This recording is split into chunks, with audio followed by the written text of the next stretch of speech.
C'est une histoire qui est assez longue, elle commence en 1840 avec la création de la Duchesse Anne, qui est une pâtisserie historique du centre-ville de Saumur.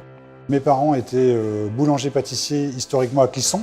Après mon grand-père Joseph, en 1984, ils ont vendu Clisson, ils ont acheté Saumur.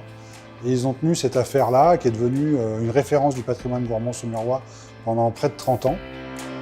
J'ai repris en 2010 et on a ouvert Joseph Saumur en 2016.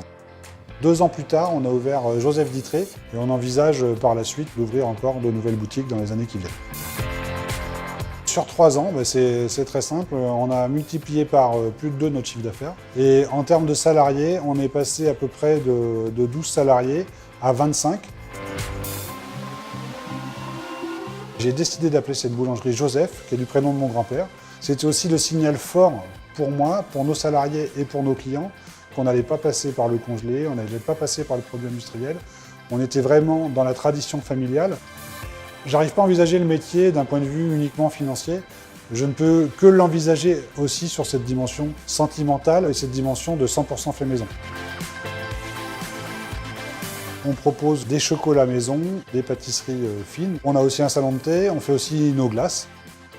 En plus des pâtisseries, on propose une grosse gamme de snacking. Donc pizza, quiche, sandwich évidemment fait maison. Et puis une gamme de viennoiseries aussi plus étendue. Le pain, ça représente que 30% du chiffre d'affaires. Et 40% du chiffre d'affaires, c'est la pause du midi en fait, avec des formules sandwich, avec le dessert et la boisson. La grande particularité de Joseph, c'est d'avoir trouvé un espace de marché. C'est la boulangerie snacking d'extérieur de ville, qui normalement n'est pas pris par un artisan.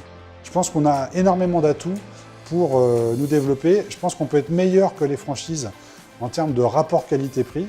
Mais par contre, il faut savoir répondre aux nouvelles attentes des consommateurs. Je suis François Godineau, lauréat du prix Star et Métier en Maine-et-Loire.